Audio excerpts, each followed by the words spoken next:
While there's a lot that Draymond Green brings to the table, one thing about him that's particularly impressive is the fact that he is a natural-born leader. His leadership's been one of the main reasons the Warriors are back on track this season. So in this video, we will look at how important Dray's leadership has been while he's with the second unit. Let's get right into it. First up, is Draymond the answer to the dreaded non-Steph Curry minutes? That's 4 since early in the third. Draymond Green fakes, drives, and the flush. Unlike last year, the Warriors have had a rough start to the season for two reasons: terrible defense and disappointing performances from the bench unit. It seemed as if the defending champs could only win for a while if Steph were out on the floor for most dropped, and dropping at least 40. So that's where Draymond comes in. The veteran forward usually plays most of his minutes alongside Curry, but for the past few games, Coach Kerr's decision to have him lead the second unit to help them find their groove. Unsurprisingly, the four-time champions embraced that role pretty happily. Following Golden State's 124-107 win over the Clippers on the 23rd of November, the power forward told reporters that he's approaching this role with a few goals. According to him, the first goal is ensuring that the bench finally plays with some energy again, because that's what they're truly lacking. The second unit's mostly a bunch of young guys who don't have much experience, so that's why he's taking this role so seriously. And honestly, Green's the best person for this job. Why? Because he knows better than anyone else that you always need to play hard and leave it all out there if you want to win at the highest level. Next up, what else is Green aiming to achieve with the second units?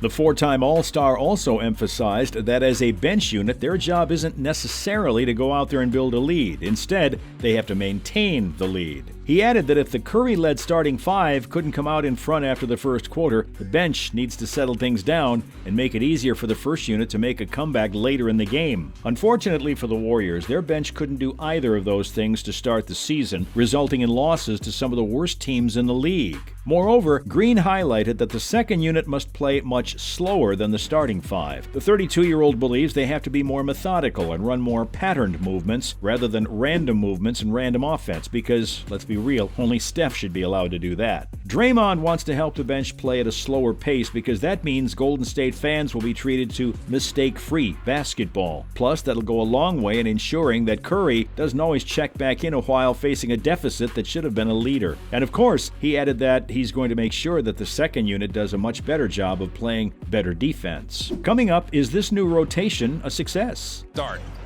Steph Curry from Scottsdale off back iron there. Draymond following it up and in. We think so. Ever since the 32-year-old's been tasked with leading the bench alongside Wiggins, the Warriors have gone on a 3-game win streak, the best stretch of their season. Coach Kerr is quite happy with the result. So are fans and analysts. Now, look at a couple of plays from these games to see how much Dray has helped invigorate the second unit. First, let's talk about the Clippers matchup, where Green had a terrific all-around game, including 12 dimes. One play from this game that particularly stands out came during the beginning of the second quarter. Maple Jordan drove to the rim for a tough layup, and he missed. But Dray was there to collect the huge offensive board and dished it out to Anthony Lamb, who passed it to Jordan Poole. JP3 then passed it to Dante DiVincenzo, who cashed in on the deep three.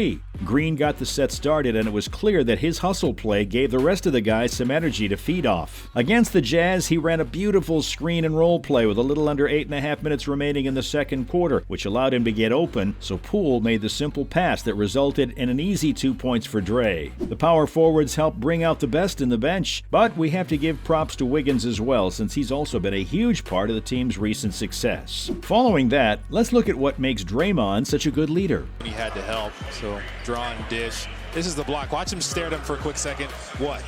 Okay, I'll help you out. You're good. Coach Kerr entrusted the four-time All-Star with leading the second unit for a reason. Since 2015, Draymond's shown everyone that he's one of the best leaders of all time. But what's so special about how he approaches things? Well, he's super vocal and a spectacular communicator, whether out in the court or in the locker room. He's the type of guy who can pump you up no matter how demoralized you feel, and most importantly, he leads by example. You always see him making hustle plays and playing with all his heart, no matter what. That, in turn, helps set the tone for the rest of the squad. Plus, he firmly believes in holding himself accountable for his actions. In June 2022, he told reporters he hates leaders who take all the credit for the team's success, yet blame everyone else when the going gets tough. The athlete said he'd never do that because it's unfair to grill someone else when you aren't even looking at your flaws. We have to give it to the power forward because that's one of the most important qualities for a leader to have. And even though he can be a little too aggressive at times, it's because he wants to bring out the best in his team. If the past 3 games are an indication of anything, we think Golden State's bench is in terrific hands. Now, let's look at 5 of the dirtiest plays of Draymond's career. Starting off, we have his play against Kevin Porter Jr. at number 5. On the 7th of November 2021, the Rockets matched up against the Warriors, and Draymond went ahead and had one of his signature dirty plays. Houston had possession with about 7 minutes 20 seconds remaining in the first quarter, but JP3 knocked the ball away and Green ran to catch the ball. Unfortunately for him, he ended up passing the ball right back to the Rockets. This angered Dray so much that he sprinted back to the other end just to tackle KBJ and ensure he couldn't score on that possession. Then we have his play against James Harden at number 4. When Golden State faced off against Houston in 2018's Western Conference Finals, the 32-year-old picked up a tech within 70 seconds of the first game. Harden had scored 5 quick points for the Rockets, including a layup over Dray, so he was frustrated and elbowed James on his chin, followed by a shove to his chest. It was unnecessary, especially because they weren't even 2 minutes into the series. Thankfully, though, Harden ignored Green and walked off instead of fighting fire with fire. Up next, we have his play against LeBron James at number 3. It was Game 4 of the 2016 NBA Finals, and the Warriors-Cavs rivalry was in full swing. With a little under 3 minutes left in the game, LeBron pushed Dray to the floor and stepped over him, and naturally, Green's ego couldn't take that. He intentionally swung at James, and while he missed, it showed us all how aggressive and hostile the man can be. The possession ended with Draymond getting a technical and a suspension for Game 5. At number 2, we have his play against Blake Griffin. When the Warriors met the Clippers in February 2017, Griffin was treated to one of Draymond's dirtiest plays. With less than a minute left in the first quarter, Raymond Felton and Dray fought for the ball while on the floor. So Blake tried to help Felton, but Green wasn't going to give up without putting up a fight. He kicked Griffin straight in his ribs, and it seemed very intentional. Thankfully, though,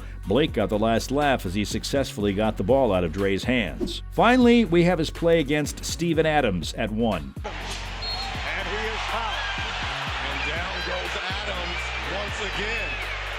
If you're a basketball fan, you knew this play was going to be first on this list. For some reason, during Game 3 of the 2016 Western Conference Finals, the 4-time All-Star felt the need to kick Adams right in the crown jewels, resulting in backlash. The NBA slapped him with a flagrant 2 foul and a $25,000 fine, but many thought that wasn't enough, as they wanted him suspended for his dirty tactics, which were becoming way too regular an occurrence. That's a wrap for this video. Are you guys impressed with how Dray's handling his leadership role with the second unit? Let us know in the comments below. Remember to give this video a big thumbs up and subscribe to our channel for more videos like this. See you at the next one.